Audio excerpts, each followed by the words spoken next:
Baik, kembali lagi dengan saya. Bismillahirrahmanirrahim. Assalamualaikum warahmatullahi wabarakatuh. Kembali lagi dengan saya. Perkenalkan buat teman-teman yang belum kenal, nama saya adalah Diki Sumantri. Saya mahasiswa Teknik Industri 2017 di Universitas Al-Azhar Indonesia, salah satu universitas di Jakarta Selatan. Baik, kita mulai. Apa sih yang mau kita bahas di sini? Kita akan membahas suatu hukum di fisika dasar yang cukup sederhana, yaitu hukum yang membahas tentang hambatan, kemudian tegangan, dan arus listrik. Kita akan membahas hukum yang membahas tiga hubungan ini.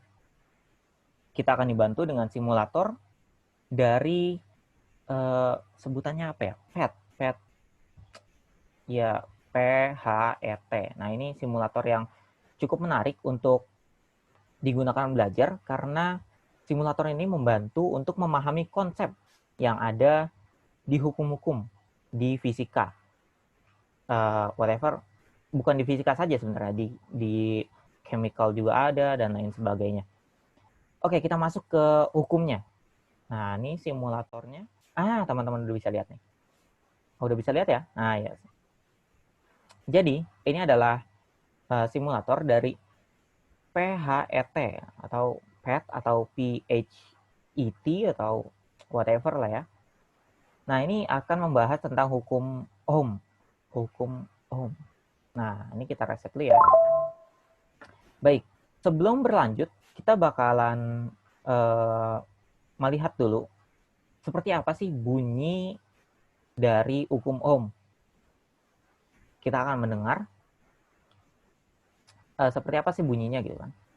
Bunyi hukum Ohm adalah kuat arus dalam suatu rangkaian berbanding lurus dengan tegangan.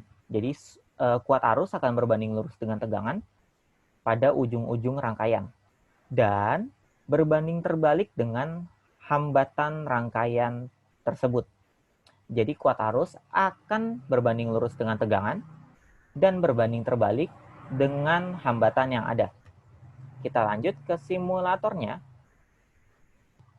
Oke, teman-teman bisa lihat di sini.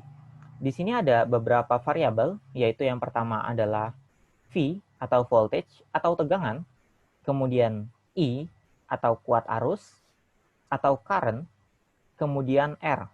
R di sini adalah hambatan atau resistance.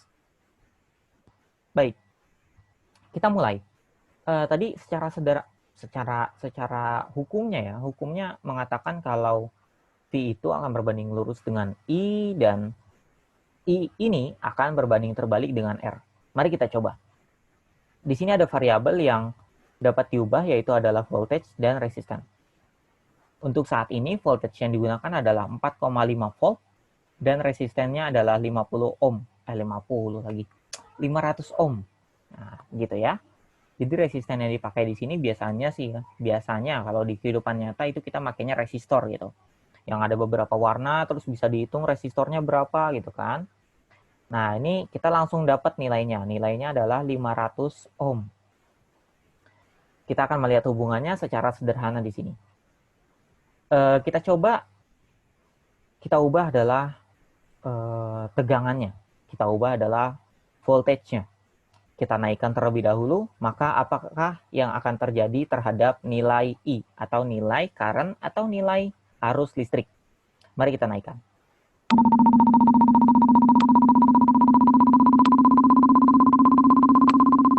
Ternyata teman-teman semua, kalau kita naikkan voltage-nya, maka si arus akan ikut naik.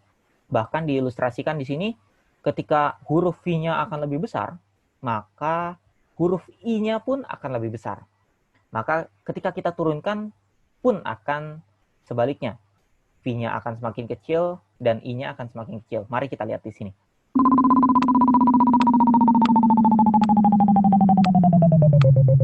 Lihat teman-teman bisa lihat ya.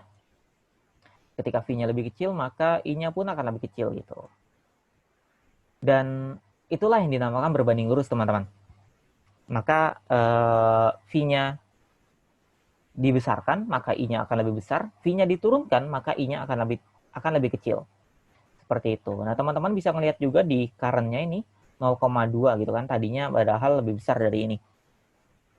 Baik, kita lanjut ke yang R. Katanya ini berbanding terbalik dengan si arus listrik. Mari kita lihat. Kalau berbanding terbalik, berarti kalau R-nya lebih besar, I-nya bakalan lebih kecil ya. Kalau R-nya lebih kecil, I-nya bakalan lebih besar. Coba kita resistensinya bakalan kita turunin dulu. Hambatannya bakalan kita turunin. Teman-teman juga bisa lihat di sini nih mengilustrasikan hambatan. Jika hitam-hitamnya lebih banyak, itu hambatannya lebih besar. Dan kalau hitam-hitamnya lebih sedikit, maka hambatannya lebih kecil gitu. Kita coba turunin hambatannya.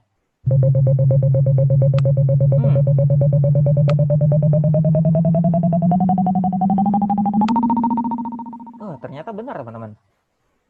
Ketika hambatannya diturunin, maka si arus listriknya ini akan lebih besar juga gitu kan. Sekarang berubah jadi 10 miliampere. Padahal tadinya cuma 0,2, berapa itu? Maksudnya lebih besar gitu kan. Sedangkan si R-nya kita turunin. Ini sederhana sekali gitu. Maka ketika R-nya kita naikkan, si arus listrik ini juga akan mengecil gitu kan. Karena mereka berbanding terbalik. Seperti itu. Mari kita coba.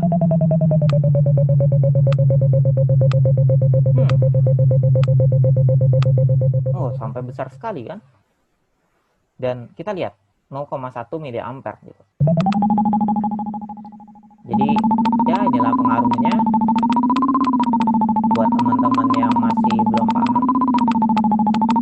Menarik sekali nih buat mainannya. Buat teman-teman yang belum paham, silahkan coret-coret di komen di bawah. Kalau ada yang belum paham, silahkan dicoret. Insya Allah saya akan menjelaskan buat teman-teman yang belum paham.